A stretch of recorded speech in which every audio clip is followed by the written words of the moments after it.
Durante las últimas semanas, mientras todos los canales incitan a las televidentes a denunciar de manera frenética a través de la línea 144, suelo atender el teléfono y escuchar "tenías razón". Cuando esas pésimas actrices vendidas al mejor postor llamaron a los escraches masivos con la consigna infame de "algo habrán hecho", leí decenas de mensajes en esa línea. Moraz, tenías razón. Con el suicidio de Agustín, el chico falsamente denunciado por una amiga, un profesor suyo me cruzó en Buenos Aires y me dijo: tenías razón, todo se fue al carajo. Ahora demasiados de ustedes tienen un amigo, pariente o compañero en las listas de la infamia, despedidos injustamente en plena crisis o separados de sus hijos, agredidos físicamente, convertidos en parias o extorsionados por cualquier mediocre que saque partido de la gran casa de brujas del siglo XXI. Lamento que tener razón no alcance para reunir padres e hijos, para frenar la censura, el adoctrinamiento en los colegios o el frívolo terror jacobino que pretenden imponernos las déspotas uniformadas con el pañuelo verde. No es suficiente para enfrentar esta dictadura en ciernes, de la cual todos nosotros, empezando por mí, somos en parte responsables. Lamento profundamente que saber la verdad no sirva para devolverle la libertad a los presos inocentes o la vida a los muertos. Reza el refrán que la libertad se pierde de a poco, y es cierto, pero también es cierto que a veces nos topamos con señales de que estamos yendo directo al abismo y como si fuéramos un torpe rebaño de ovejas suicidas, nos dejamos arriar en esa dirección. Voy a contarles una experiencia personal que algunos de ustedes conocen. Hace 7 años, yo dirigí una federación abocada a llevarle las auténticas ideas liberales a los jóvenes inquietos por cambiar el mundo. La soberanía del individuo sobre sí mismo, el mercado libre contrapuesto a este capitalismo monopólico de prebendas y privilegios, la resistencia contra los nuevos instrumentos de dominación entre personas y países.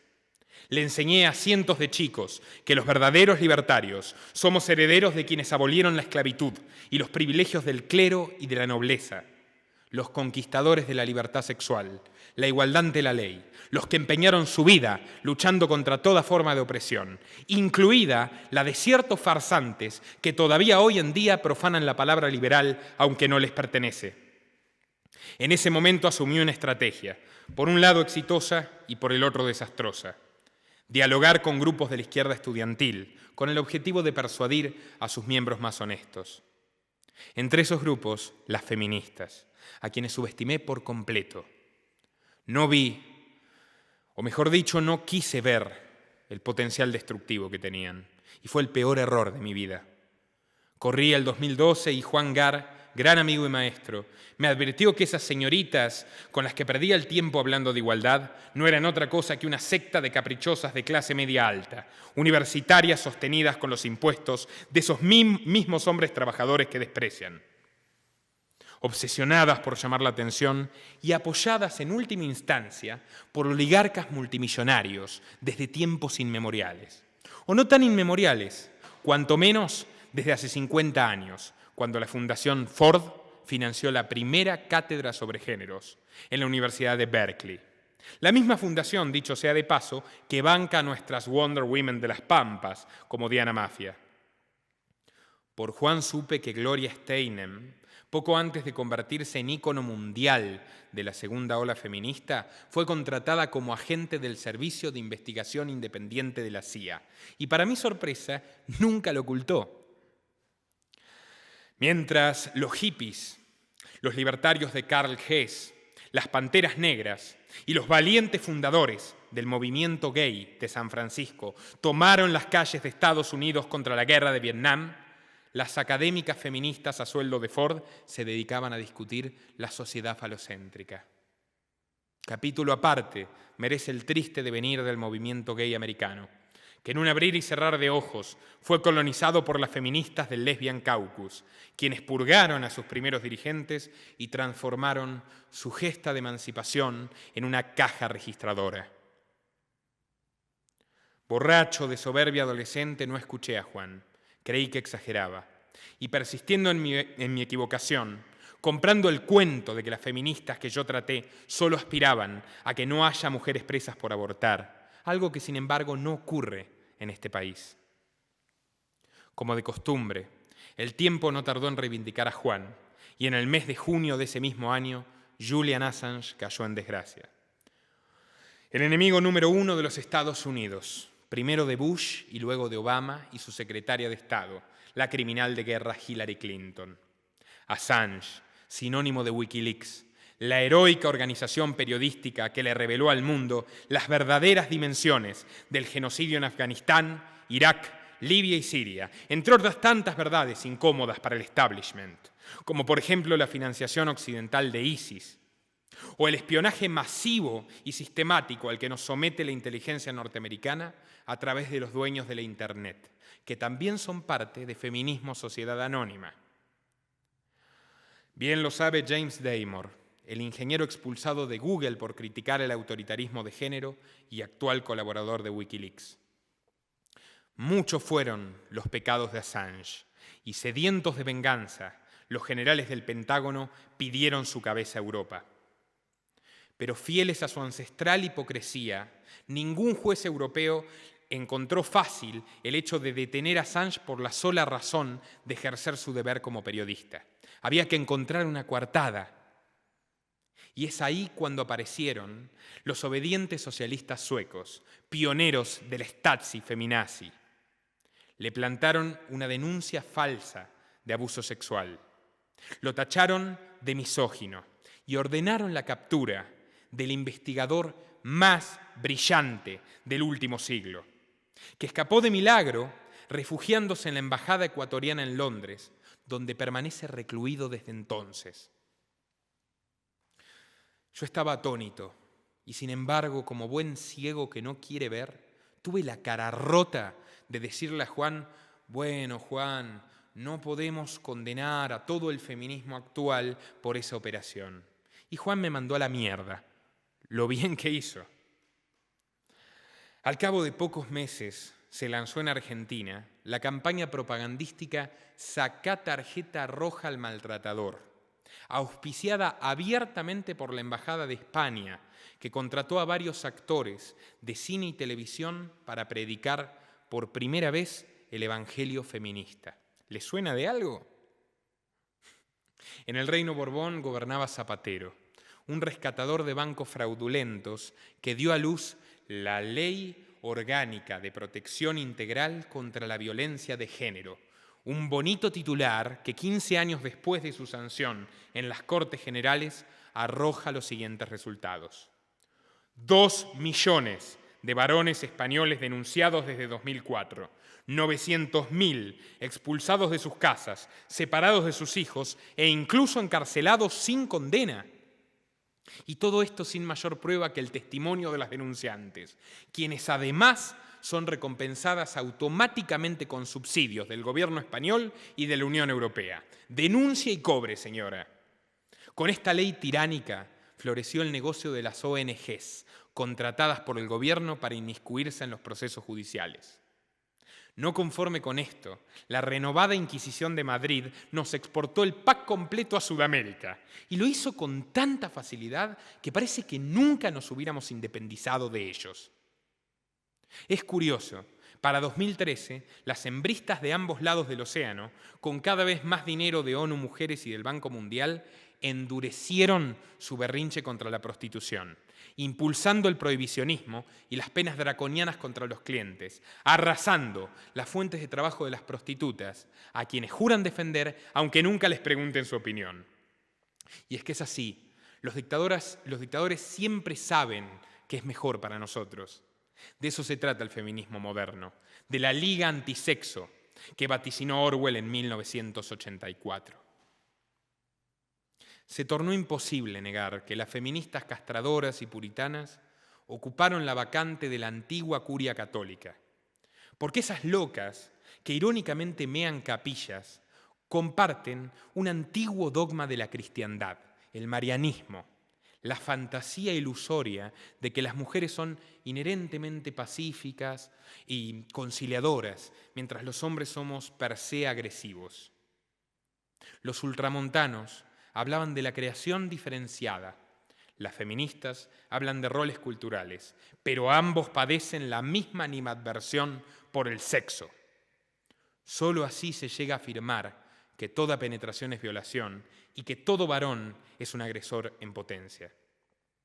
Así persiguen a la pornografía y al erotismo, al romance entre chicos y chicas y otro montón de facetas hermosas de la vida.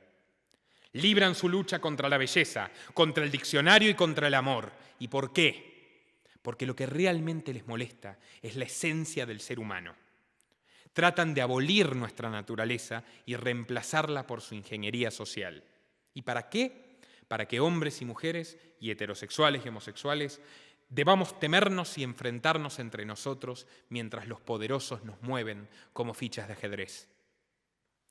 Es la bendita deconstrucción que nadie en su sano juicio quiere aceptar y, por tanto, solo es realizable a través de la violencia del Estado.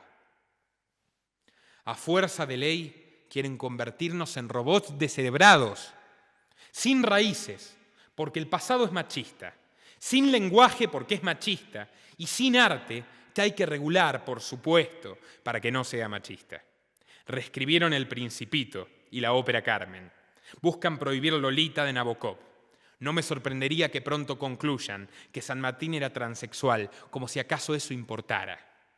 Intentan liquidar al castellano, que une a 600 millones de hablantes, e instalar un dialecto de laboratorio al que paradójicamente llaman lenguaje inclusivo.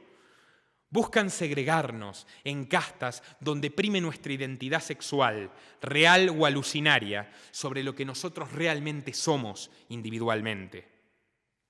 Nos quieren sumisos, obedientes y contentos con esta forma sutil de la esclavitud, cual personajes de distopía de Aldous Huxley. Gracias al neofeminismo y a su relato victimista, los gobiernos de Occidente volvieron a entrometerse en la intimidad de sus ciudadanos, expandiendo peligrosamente su poder y generando una dependencia cada vez mayor por parte de las mujeres hacia los burócratas ansiosos por controlar todo, incluyendo lo que pasa dentro de cada dormitorio. Me refiero a esa banda de ladrones que, empuñando la falacia de la brecha salarial y la ley de cupos, multiplicaron cargos y partidas presupuestarias sin descanso, y lo siguen haciendo.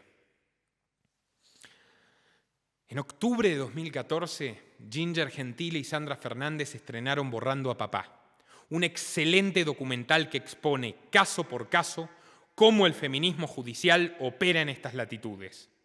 Los juzgados dominados por la perspectiva de género, esa ideología jovesiana que culpa al varón por defecto, invirtiendo la carga de la prueba y extinguiendo las garantías procesales al mejor estilo de Videla. Y esto no lo digo yo, lo dijo Liliana Hendel, asesora ni más ni menos que de la Corte Suprema, que se vanagloria en el film, palabra por palabra, de que en las causas de violencia doméstica el hombre es culpable hasta que demuestre lo contrario. Un gremio de cineastas bancados por el progresismo oficial, un juez aburrido con su vida y funcionarios de la ciudad de Buenos Aires se pusieron de acuerdo para callar este documental, logrando prohibir su proyección. Demasiadas casualidades. Decidí entonces investigar a fondo este dogma, porque ya comenzaba a perfilarse como un pensamiento único y obligatorio. Empecé por el concepto de femicidio, una abstracción arbitraria inventada por posmodernos que propone, sin base empírica de ningún tipo, que las mujeres son asesinadas meramente por ser mujeres, ocultando la realidad particular de cada caso. Una cosa llevó a la otra y me topé con los informes de estadísticas criminales del Ministerio de Seguridad. Resulta que el 87% de las víctimas de homicidio en la Argentina son varones. En igual proporción, son mayoría absoluta en las cárceles. ¿Y saben qué me contestó una profesora de la UBA cuando se lo planteé en un debate? Los hombres están culturalmente configurados para ser violentos. Le respondí que de cada 4 chicos que mueren a manos de familiares, 3 son asesinados por sus madres, y cundió el silencio. Matar no es cosa ni de machos ni de hembras, es de criminales. ¡Punto! Así seguí estudiando el censo 2010, las estadísticas catastrales y demás relevamientos, hasta enterarme de que el 60% de los inmuebles de este país están a nombre de señoras, en gran medida gracias a que los tribunales las favorecen históricamente en los divorcios. Hay más egresadas universitarias que egresados según la propia UBA, y un 73% de los varones frente a un 27% de mujeres que no tienen un lugar donde dormir. Las mujeres viven más y se jubilan antes, pero nadie se pregunta por qué viven más. Viven más porque los trabajos insalubres le tocan siempre a los varones, aunque Malena Pichot no reclame un puesto de albañil. Y por eso sufrimos también el 98% de los accidentes laborales. Otra cifra. Según Forbes, el 70% de los gastos de consumo del planeta son realizados por mujeres. Por supuesto, tratándose de la revista más capitalista y consumista que existe, lo celebran. Sea donde sea que esté Henry Ford, debe estar orgulloso de que su marca financiara el feminismo de los 60s, para convertir amas de casa en mano de obra y consumidoras compulsivas. ¡Qué gran liberación, Ford! Para febrero de 2015, un mes antes del primer Ni Una Menos, reuní números y fuentes en una columna para el diario que me publicaba en aquel entonces. Un medio que me permitió criticar sin bozal a Cristina y a Macri, a Trump y a Clinton, al Papa y hasta sus propios accionistas. No tardó más de 6 horas en barrer con mi trabajo, alegando que se trata de un tema particularmente sensible. Sin darme cuenta, fui el primero en demostrarle a 70.000 lectores argentinos que el patriarcado es una miserable farsa, cuyo único fin es legitimar a una minoría resentida que trabaja para ricos sin escrúpulos. Agrego, el patriarcado siempre fue una farsa. Incluso las pioneras feministas del siglo XIX, como la respetable Voltairine de Cleyre, respiraban aires de supremacía. Escribió de Cleyre en Sexual Slavery que sus congéneres eran esclavas porque la única alternativa al matrimonio era trabajar jornadas inhumanas en las fábricas. Me pregunto, ¿qué alternativas tenían sus maridos? Obligados a trabajar 14 horas y para colmo a mantener a sus esposas. ¿Qué opción se le presentó a los varones? Prácticamente la totalidad de los muertos en batalla, desde Sumeria hasta la actualidad. ¿Acaso no hubo reinas tan sádicas como el peor de los tiranos? ¿Quiénes fueron Cleopatra, Jusetián, Isabel la Católica, Catalina la Grande, Victoria de Hannover? ¿Me las inventé yo? Chillan sobre una supuesta cultura de la violación, pese a que todas las culturas conocidas condenan la violación. No obstante, omiten convenientemente la milenaria tradición de las denuncias falsas. Desde la leyenda griega de Fedra e Hipólito, los oportunistas de toda época recogieron el mismo ardid para cargarse a quien les moleste. Pregúntenle a los miles de negros que el Ku Klux Klan acusó de violadores y un jurado blanco mandó a la horca. Racismo y feminismo radical beben de la misma fuente. Valoran a las personas por su piel o su entrepierna, no por sus actos. En 2016 crecieron las inversiones. A Soros, Rockefeller, los hermanos Koch y demás viejos accionistas de la sororidad se sumaron Bill Gates, Facebook, Netflix y Uber, que contrató al ex fiscal general de Obama, Eric Holder, para supervisar la razzia contra sus empleados varones, todos potenciales violadores, ergo potencialmente despedidos sin indemnización. La Organización Mundial de la Salud, esa misma institución que aseguraba que los gays eran enfermos hasta 1990, ahora pretende convencernos de que existen 112 géneros. ¿Cuánta razón tenían Thomas Szasz y Leach y Foucault sobre la hechicería psiquiátrica, que se disfraza de ciencia para hacer política? En Argentina, Gustavo Cordera fue procesado por un chiste malo que grabaron sin su consentimiento y se juega una condena de 6 años de prisión. En diciembre del 16, Cristian Aldana fue encarcelado por acusaciones recogidas en redes sociales sobre presuntos abusos ocurridos hace más de 10 años, gracias al patético circo de la Unidad Fiscal Especializada en Violencia contra las Mujeres, que montó una suerte de casting de novias despechadas del cantante. Algunos idiotas me decían que no defienda a Aldana porque es kirchnerista, y más tarde los tarados del otro lado de la grieta me dicen lo mismo respecto a Checopar, cuyo programa de radio está intervenido judicialmente por atreverse a criticar a la mafia verde. A ver si entienden, ¿qué me importa si un preso inocente es kirchnerista, macrista o vendedor de escobas?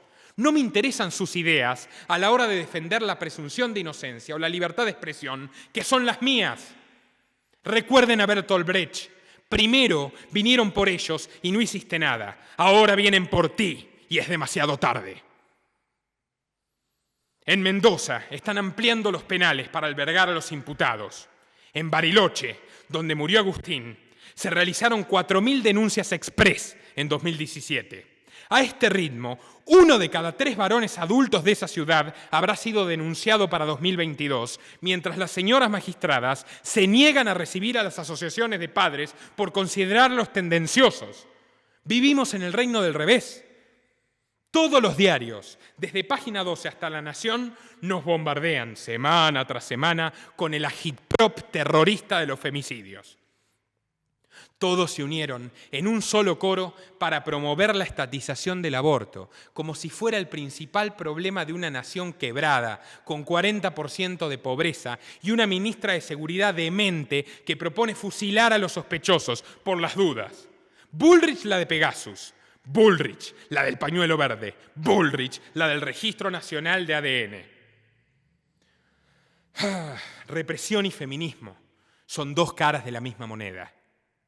Puede dar fe Rodríguez Larreta, que en una entrevista concedida a Novarecio se jactaba de que gracias a la ola de abusos pudo infestar de cámaras la ciudad de Buenos Aires. Dijo textualmente: estamos como en Gran Hermano. También logró prohibir a los trapitos, luego de 8 años intentándolo sin éxito. Resulta que ahora la legislatura porteña descubrió que son un mal que afecta principalmente a las conductoras. ¡Qué originalidad! Otros que no se quisieron perder el tren son los genios de INESIP, que proponen prohibirle las armas a los civiles, porque tener un arma en casa es, según su informe, una más de las 35.587 formas de violencia de género. ¿Ustedes saben que el BID, o sea, el banco más imperialista que existe, le prestó a Macri $200 millones a condición de que use hasta el último centavo en políticas de género? Busquen el comunicado oficial, octubre del 2018, página del BID.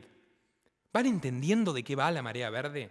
Vigilarnos, desarmarnos, disolver la soberanía para dar lugar a leyes idénticas, costumbres idénticas y deudas idénticas.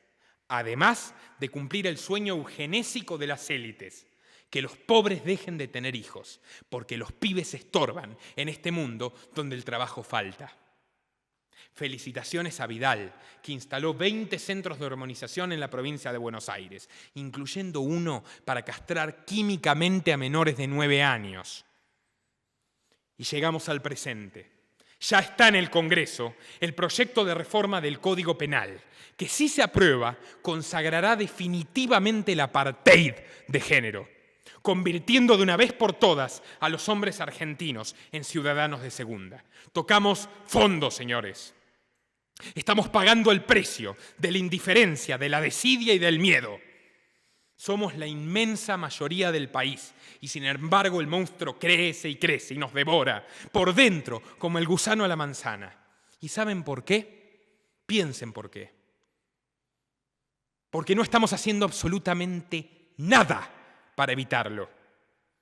Solo y exclusivamente por eso, la fuerza se impone a la razón, la injusticia a la virtud y la mentira a la verdad, a lo ancho del planeta y a lo largo de la historia, porque la gente honrada se calla la boca y se queda en su casa. ¿Qué están esperando? ¿Que nos implanten un chip en el cerebro? No falta mucho a estas alturas. Una secta enardecida no puede diezmar a 40 millones que digan basta. Esta es nuestra última oportunidad.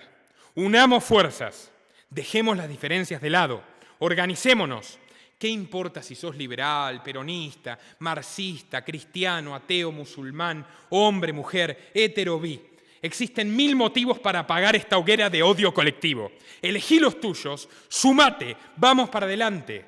Basta de privilegios, basta de impunidad. Dejemos en evidencia a los escrachadores, castigo para el falso testimonio, que es delito, y apoyo y solidaridad para sus víctimas. Sorteemos la censura y el oscurantismo. Hagamos sonar la otra campana en las escuelas, en las universidades, en las calles, en las oficinas, en los cafés, en todo el mundo. Solo así podemos frenar esto. No necesitamos millones de dólares, necesitamos voluntad. Cada uno de ustedes puede aportar un grano de arena. Decinos dónde estás y en qué podés ayudar. Un programa de radio, una pila de folletos, un espacio para reunirse en tu ciudad, 15 minutos para discutirle a los mentirosos, 10 litros de nafta para ir de un pueblo a otro. Un clic para compartir esta idea. No hay aporte pequeño. No hay aporte pequeño. ¿Entienden? La única pequeñez es quedarse de brazos cruzados. Extiendan este mensaje a todos y cada uno de sus conocidos. No estamos solos. No nos rendiremos. Libertad y equidad.